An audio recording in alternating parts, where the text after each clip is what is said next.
नमस्कार दोस्तों, स्वागत है आपका न्यूज वाले में। मैं रोशनी आज आपके लिए लेकर आई हूँ 10 मिनट में देश और दुनिया की 50 बड़ी खबरें जिन पर बनी रहेंगी आज सबकी नजरें। वीट एक्सपोर्ट बैन, गेहूं के निर्यात पर तत्काल रोक का फैसला। लगातार बढ़ती कीमतों के बीच सरकार ने उठाया कदम। गेहूं की बढ़ती कीमतों के बीच केंद्र सरकार ने बड़ा फैसला लिया है। शनिवार को सरकार ने गेहूं के निर्यात पर तत्काल प्रभाव से बैन लगा दिया। इस बीच आपको बता दें कि जिन देशों को पहले से ही इसके निर्यात की अनुमति दी जा चुकी है, उन्हें इसका निर्यात जारी रहेगा। ज्ञानवापी के पहले दिन का सर्वे पूरा। 4 तहखानों को खोलकर चप्पे चप्पे की वीडियोग्राफी हुई। दीवारों की बनावट भी देखी। डीजीपी और मुख्य सचिव कर रहे मॉनिटरिंग। वाराणसी के ज्ञानवापी परिसर का सच सामने लाने के लिए अदालत के आदेश पर सभी पक्षों की मौजूदगी में सर्वे की कार्यवाही की गई। सर्वे टीम में शामिल सभी के मोबाइल बाहर जमा करा दिए गए थे। प्रशासन ने ज्ञानवापी परिसर के चारों तरफ 500 मीटर तक पब्लिक की एंट्री बंद करा दी थी। उन्नाव पहुंचने पर सांसद साक्षी महाराज ने दिया बयान। कहा, ज्ञानवापी जैसा शब्द कुरान और इस्लाम में कहीं स्थान नहीं पाता है। इससे ही सारी बात साफ है। उन्नाव में अपने बयानों से अक्सर चर्चा में रहने वाले साक्षी महाराज ने फिर बयान दिया है। साक्षी महाराज ने अपने कार्यालय में पत्रकारों से वार्ता करते कई मामलों पर अपनी बात रखी है। गुना में 3 पुलिस वालों की गोली मारकर हत्या। काले हिरण मारकर ले जा रहे शिकारियों से जंगल में मुठभेड़। ग्वालियर आईजी को हटाया। परिवारों को 1-1 करोड़ रुपए देगी सरकार। मध्य प्रदेश के गुना जिले में देर रात पुलिस और शिकारियों में मुठभेड़ हो गई। पुलिस की जवाबी फायरिंग में शिकारी नौशाद मेवाती मारा गया है। पीएम मोदी बोले, भारत में स्टार्टअप की दुनिया बदली। इंदौर जिले को प्राकृतिक खेती में अव्वल बनाने का दिया टास्क।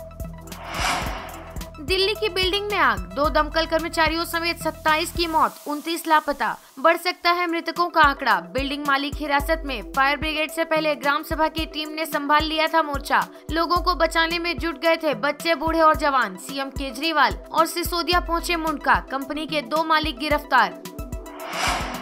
दिल्ली में नवनीत राणा पति संग कनॉट पैलेस के हनुमान मंदिर पहुंची सांसद। चालीसा का पाठ किया। महाराष्ट्र के अमरावती से सांसद नवनीत राणा बीते दिनों सीएम उद्धव ठाकरे के घर के बाहर हनुमान चालीसा का पाठ करने के लिए जेल भी जा चुकी हैं। कांग्रेस चिंतन शिविर, पी चिदम्बरम का मोदी पर हमला। कहा, अपनी गलत नीतियों से महंगाई बढ़ा रही सरकार। कांग्रेस के वरिष्ठ नेता पी चिदम्बरम ने केंद्र सरकार की आर्थिक नीतियों के खिलाफ हमला बोला है। उन्होंने कहा कि केंद्र सरकार की आर्थिक नीतियां देश हित में नहीं हैं। श्रीलंका की सियासत, नए पीएम विक्रम सिंघे बोले, भारत के साथ घनिष्ठ संबंधों की उम्मीद। पूर्व पीएम महिंदा राजपक्षे की गिरफ्तारी की मांग तेज। कोर्ट पहुंचा मामला। श्रीलंका में खाना नसीब नहीं। विक्रम सिंघे बोले, अभी और खराब होगी स्थिति। श्रीलंका में आर्थिक व्यवस्था बद से बदतर होती जा रही है। प्रधानमंत्री विक्रम सिंघे ने चेतावनी दी कि देश का सबसे खराब आर्थिक संकट सुधरने से पहले अभी और खराब होने वाला है। श्रीलंका में आर्थिक संकट के चलते राजनीतिक उथल पुथल हो चुकी है। इसके चलते महिंदा राजपक्षे को अपने प्रधानमंत्री पद से इस्तीफा देना पड़ा था। इसके बाद भी श्रीलंका में हिंसा थमने का नाम नहीं ले रही है। पीएम बनने के बाद विक्रम सिंघे बोले, राष्ट्रपति के खिलाफ आंदोलन जारी रहना चाहिए, मैं इसे नहीं रोकूंगा। औरंगजेब की कब्र पर पहुंचे अकबरुद्दीन ओवैसी। भाजपा शिवसेना भड़के। फडणवीस बोले, राष्ट्रवादी मुस्लिमों का अपमान। शिवसेना नेता राउत ने कहा कि औरंगजेब की कब्र पर नमाज पढ़कर अकबरुद्दीन और असुद्दीन ओवैसी ने महाराष्ट्र को चुनौती दी है। हम इस चुनौती को स्वीकार करते हैं। नए फ्लू की दस्तक, केरल में 80 से ज्यादा बच्चे बीमार। 5 साल से कम उम्र के बच्चों को ज्यादा खतरा। कोरोना महामारी के बीच एक नई बीमारी ने दस्तक दे दी है। इसे टोमेटो फीवर या टोमेटो फ्लू कहा जा रहा है। केरल में इस बीमारी की चपेट में 80 से ज्यादा बच्चे आ चुके हैं। इनमें से ज्यादातर बच्चों की उम्र 5 साल से कम है। कोरोना से सहमे किम जोंग, उत्तर कोरिया में हाहाकार। सैन्य शासक ने कहा, इतिहास की सबसे बड़ी चुनौती झेल रहा देश। उत्तर कोरिया में गुरुवार को कोरोना का पहला केस मिलने के बाद राष्ट्रीय आपातकाल घोषित किया गया था। अब देश में कोरोना का ओमिक्रॉन वेरिएंट कहर ढा रहा है।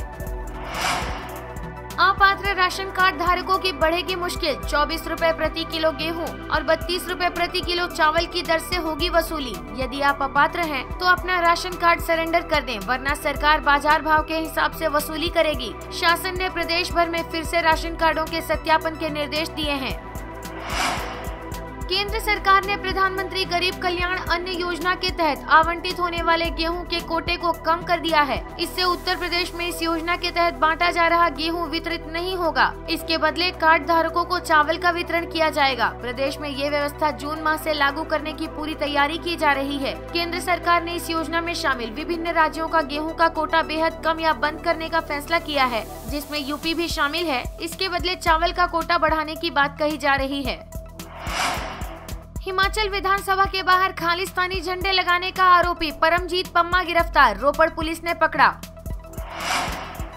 रूसी हमले के बीच जेलेंस्की ने राष्ट्र को किया संबोधित, कोई नहीं जानता जंग का भविष्य, कहा हमारे लोगों ने बहुत कुछ दांव पर लगा दिया। जेलेंस्की ने कहा युद्ध का परिणाम हमारे साझेदार देशों, यूरोपीय देशों और स्वतंत्र दुनिया पर भी निर्भर करेगा। कोई इस युद्ध के बारे में भविष्यवाणी नहीं कर सकता है। पंजाब में जल्द शुरू होगी कुंडी कनेक्शन हटाओ मुहिम, बिजली चोरी रोकने के लिए व्हाट्सएप नंबर भी जारी। बिजली मंत्री ने राज्य में बिजली चोरी की लगातार मिल रही शिकायतों को गंभीरता से लेते हुए सख्त कार्यवाही की तैयारी शुरू कर दी है, जिसके तहत दोषियों से जुर्माने के रूप में भारी भरकम राशि वसूली जाएगी।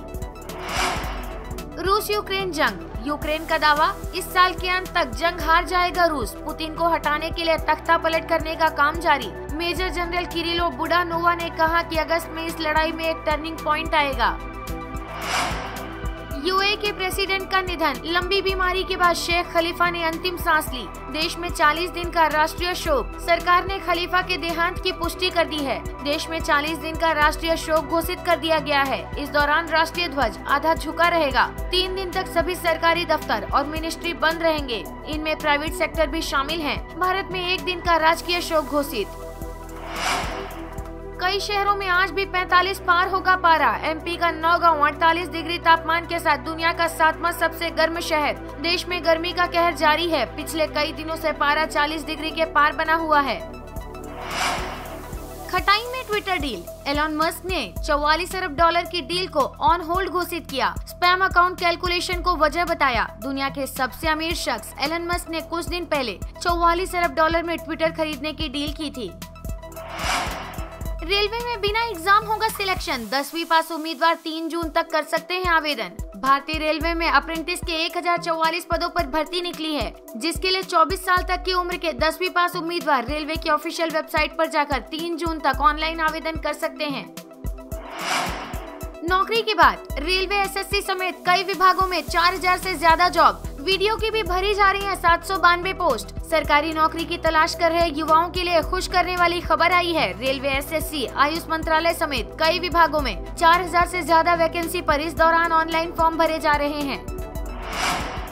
टेस्ला के इंडिया आने का बदला प्लान, एलॉन मस्क ने लिया ये बड़ा फैसला। टेस्ला के इंडिया आने की संभावनाएं अब लगभग खत्म होती दिख रही हैं। एलन मस्क ने इन कारों की भारत में बिक्री को लेकर प्लान में काफी कुछ चेंज किया है। भारत में लोगों को टेस्ला की इलेक्ट्रिक कारों का लंबे समय से इंतजार है, लेकिन अब हो सकता है कि ये कारें या तो इंडिया आए ही नहीं या फिर बहुत देर से आए, क्योंकि एलॉन मस्क ने इन गाड़ियों को इंडियन मार्केट में बेचने के प्लान को फिलहाल टाल दिया है। बड़ी खबर, सरकार ने राशन लेने के लिए बनाया नया नियम। राशन कोटेदार लोगों को कई बार तौल में गड़बड़ी कर कम राशन दे देता है, इसलिए सरकार ने अब राशन दुकानों पर इलेक्ट्रॉनिक पॉइंट ऑफ सेल अनिवार्य कर दिया है। उत्तर प्रदेश में बिकरू जैसा एक और कांड, पुलिस की टीम को दौड़ाया, लाठी डंडों से पीटा। पुलिस ने बांदा में हुए हमले के मामले में 14 लोगों के खिलाफ एफआईआर दर्ज कर ली। आरोपियों की गिरफ्तारी के लिए 2 टीमें बनाई गई हैं। बढ़ती महंगाई देख दिल्ली सरकार ने डीजल सीएनजी से की तौबा, 1500 इलेक्ट्रिक बसों का दिया ऑर्डर। दुनिया में पेट्रोल डीजल की कीमतें लगातार बढ़ती जा रही हैं। इससे आम लोगों के साथ ही सरकारों का भी बजट बिगड़ा हुआ है। हालात से निपटने के लिए दिल्ली सरकार ने अब डीजल और सीएनजी से चलने वाली बसों से ही तौबा कर लिया है। रूस और यूक्रेन के बीच चल रही जंग के बीच इजराइल ने भी पड़ोसी मुल्क सीरिया पर मिसाइलों से हमला कर दिया। इस हमले में सीरिया के 5 लोग मारे गए। वीडियो पसंद आया हो तो लाइक, शेयर और सब्सक्राइब करना ना भूलें।